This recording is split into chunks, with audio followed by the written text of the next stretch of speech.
It's Jared from Strong Roots Farm. Going to do another weekly farm update today, as well as I have a special surprise, something to show you in the garden. It's a dilemma on how I do things, what should you do, and that's coming up after this. I want you to hang on for that.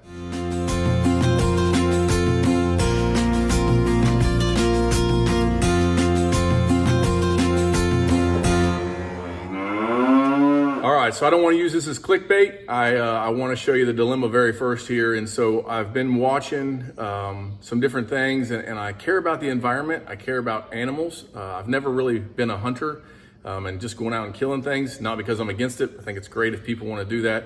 I'm just lazy and it's cold and it's early. That's why I don't do it. But I got this animal and I got this issue in my garden, and I'm going to show it to you today. And it's, what do you do? How do you work with nature and keep animals and pests away? We're going to talk about that. So let's go out and look and see my problem here. So if you've been following along, the garden's moving pretty well. I'll go through every aisle here in a second, but right here behind me is this lettuce, and it sucks. It's probably the worst bed of lettuce I've ever raised. So typically in a market garden situation, I would just terminate it. I would just till it in and go ahead and plant something new. But I've got a bird. It's a killdeer. So my wife likes birds, and she follows birds, and you can hear this stupid thing chirping constantly, and it has made a nest right in the center of my lettuce bed. So what's the dilemma here? So obviously my dilemma is the bird is hindering my progress. That's definitely a con. It's in there. I want to terminate the bed. I want to get rid. I want to grow something else in that. It's taking garden space, and I can't because the bird's there. And in order to do that, I would have to kill the bird and break its eggs. So there's 4 eggs out there with this killdeer. The other thing is every time I try to harvest sugar snap peas or go 2 or 3 beds within close range of that, the bird flocks and wants to come at you, which it's not going to hurt you. You sway your arms and it flies away, but it comes back and it's annoying. It's constantly chirping, and you would think that it would leave because of how stressed it is, even though if it would just sit there and shut up, I would let it be. We would be fine. It could grow and be fine. So that's the negatives for me. The positive is though, why did I choose to leave it? Well, one, I want to work with nature, and be kind to those kind of animals. Not an animal rights activist as far as that goes. I obviously have electric fence to keep the coons and the rabbits and the stuff from eating what I would eat. I believe, biblically we have dominion over the animals, but there's a sense of being dominion over an animal, controlling an animal in a sense that they shouldn't hinder us.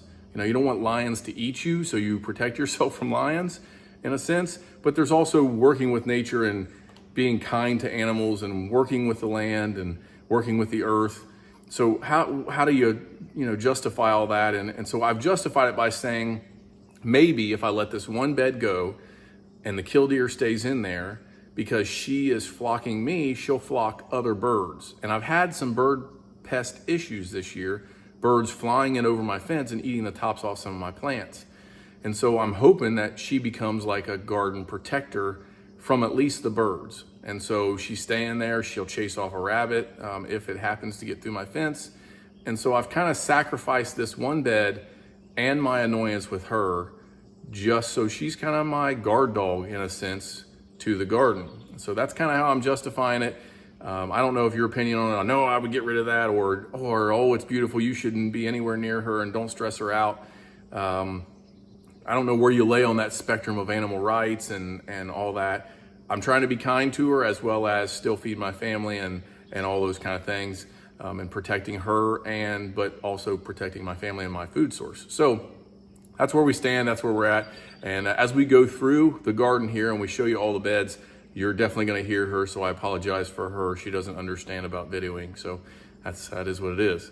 So it's been a couple weeks since I made the videos last and gave an update, so there'll be some improvements.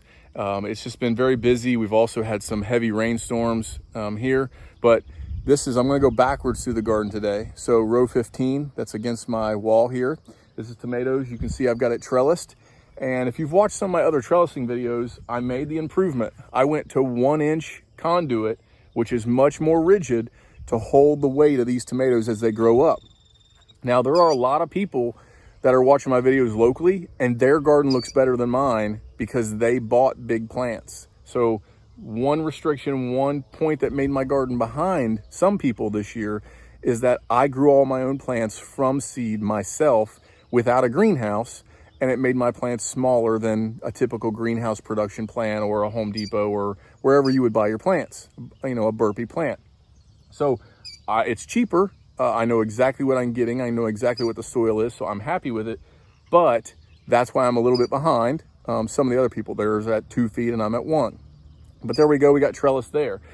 As we go out here behind me, I've got 16, 17, and 18 as far as my number on my beds, and that is where my greenhouse will go. So these are brand new beds. I want to get you a closer look. Out here, this is where the greenhouse will go. I've got my corner rebarred stakes here, and I had some stakes where I made my beds. You can see the strings, so I did this. These beds are 40 foot long, and I've talked about over and over about how things need to be uniform. And this is the one instance where I break that rule. When something is in a hard structure, like this greenhouse is gonna be, I have to work within the limitations of that structure. So these are gonna be 40 foot beds. I've got 3 of them. Technically in this Farmer's Friend greenhouse, you can put 4 rows. But what I've done, if you can notice here, from the corner of this stake to the edge of my bed, which typically if you're doing a 4 foot section, that bed would be right against the edge of your greenhouse. I've left a walkway, or at least a place to put my foot. That will be wood chipped. That will allow me in the winter time to grow more vegetables in these side beds, in these edge beds where the plastic would touch. So the greenhouse will protect from frosting and from cold weather, but if the plant touches the plastic, it's null and void. The weather will go through that plastic and kill that plant. So that's why I've got this space. It also allows me to have a 20-inch row on these 2 beds and these 2 walkways, 20-inch walkways.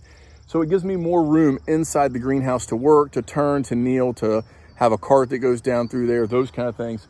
So I'm sacrificing 1 row inside this greenhouse of grow space because this is also gonna be where I'm gonna grow trays. I can set up bricks in my walkways with boards across it, and I can have a table in here in the wintertime if I want to, or in the early spring to start trays. So I'm sacrificing that because of the uses I'm getting out of the greenhouse, but I'm at this 3. I want a bed in the center of the Farmer's Friend greenhouse. And the reason, so I can tie up to my center point of that. So my greenhouse can also be a trellis. Whereas if you had 4, you end up with a walkway in the center. So that's the reason for these new beds. You can see they're much higher than my other beds, hopefully. And that's because I don't have the wood chips down yet. So that's that. And then we've got the Roost Out garden. Potatoes are growing great. I've got inch potatoes most everywhere through. I pulled up the hay and looked at some of the plants. They're coming up great through it. It is getting some weeds, grass through there, but for the most part, the hay is sequestering all of the vegetation. There's 2 or 3 plants popping up through, but the potatoes are doing well and I'm happy with those. I've actually had good luck with old potatoes that just happen to sprout versus the ones that I ordered from Johnny's. And Johnny canceled half of my orders this year due to quality. So it is what it is. Not upset with Johnny's. Just that's kind of the year that everybody's having with potatoes. But our Roost Out garden is going good, and I'll keep you updated on that. So as we go down through, we're at 14 here, working our way to 1 on my row numbers. Got zucchini here. You can see it's going very well. I had 3 or 4 that died off, so you can see that they're smaller. I went back in and reseeded. It's amazing that those small little seedlings, if you can see them there next to the large ones, that's only a week and a half, 2 weeks difference in seeding. I noticed that they didn't come up, or they came up and they died, something ate them.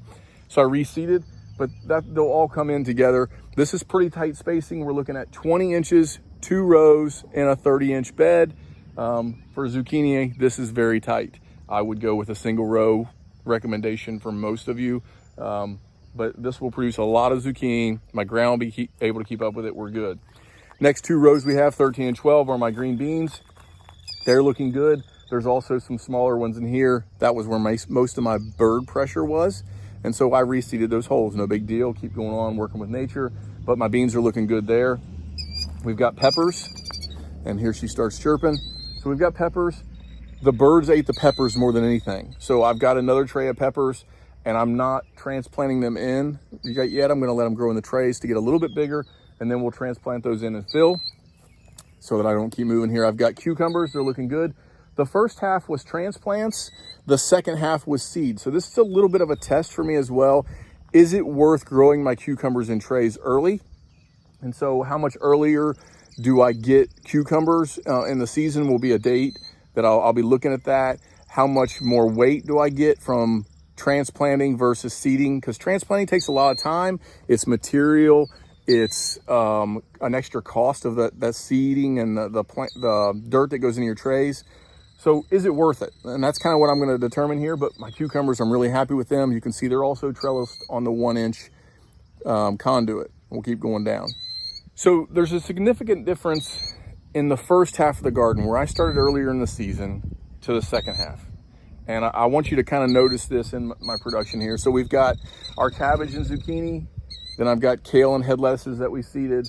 I've got another row of green beans, the crappy salad mix, the sugar snap peas, which are producing very well, carrots, 2 rows of mixes, which you've seen in past videos. These beds are not growing well because I completely redid this bed. If you're familiar with the other past videos, it didn't come up well. I killed it, just pulled up the plastic, put new compost down.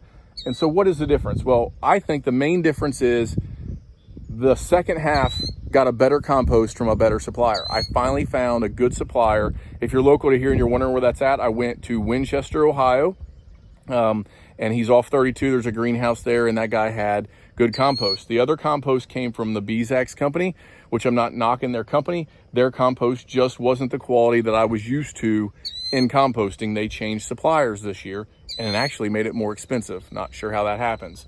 But these first beds that I started earlier had the other compost. The other thing is we had crazy weather here in Ohio that also stunted the growth of all of these first beds that I did and I put in early. So they were all started early. They were all started with lower grade compost. They all had weather issues. So there you go. It's a failure. It's not 100% successful. I'm not getting the production I want to do. If they weren't long season crops like onions, I would be flipping these beds and planting something else.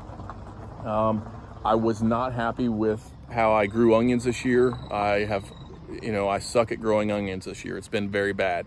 So it's something I'll make changes for next year. It's okay. I got to learn from my lesson and grow from it. That way it's not a total failure. You learn from the lesson and you move on. That's what I have to do with these beds. So like I say, right now, I would be cropping out a bed of onions. I would be cropping out the salad mix. I would be cropping out this kale and head lettuce. And I would be putting down brand new compost and flipping all these beds right now if it wasn't for these birds. And if it wasn't for what I want to see happen and going. I can't put onions back in there at this point in time. We're in mid-June and be successful at those. So I'm going to let them go and see what I get.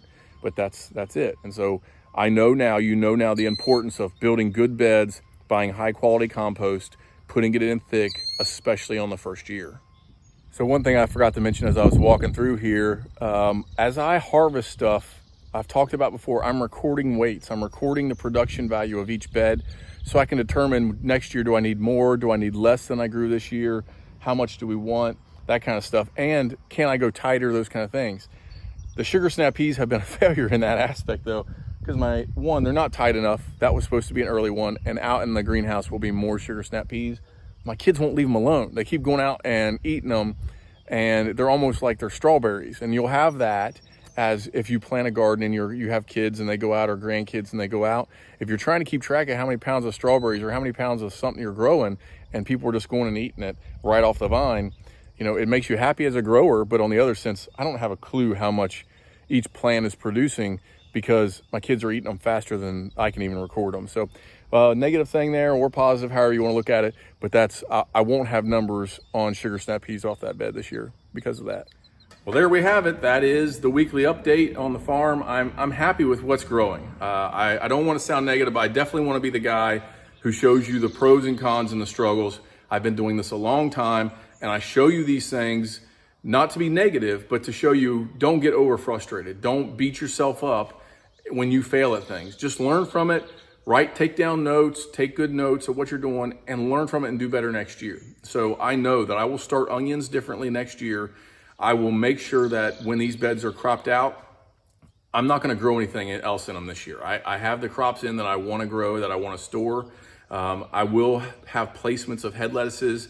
I will do fall carrots, fall kale, and grow all that stuff through the winter, but I'll predominantly do that in the greenhouse or in these other better beds.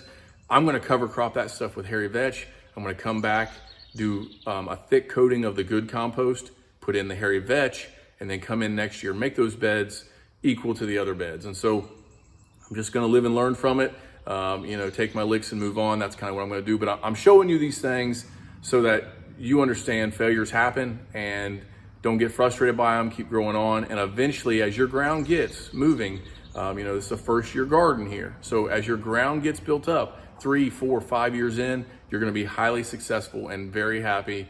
And people are going to be like, wow, how do you do this? And so just keep following along and keep doing those things. And I promise you that's what it'll turn out. Thanks for watching. I appreciate all the support. I appreciate the comments. And I promise I'll try to keep going on with these things. As we put up the Farmer's Friend greenhouse, I will show you how to do that. But I recommend, if you're buying from them, they have some great videos. They're a great company. They have great videos on how to put that thing together. But I'll show you how I'm going to do it. And basically what I'm going to do this year is put up the poles and then not the plastic. And we'll use it as a trellis. And then in the fall, I will put the plastic on for my winter growing. Thank you. Have a good day.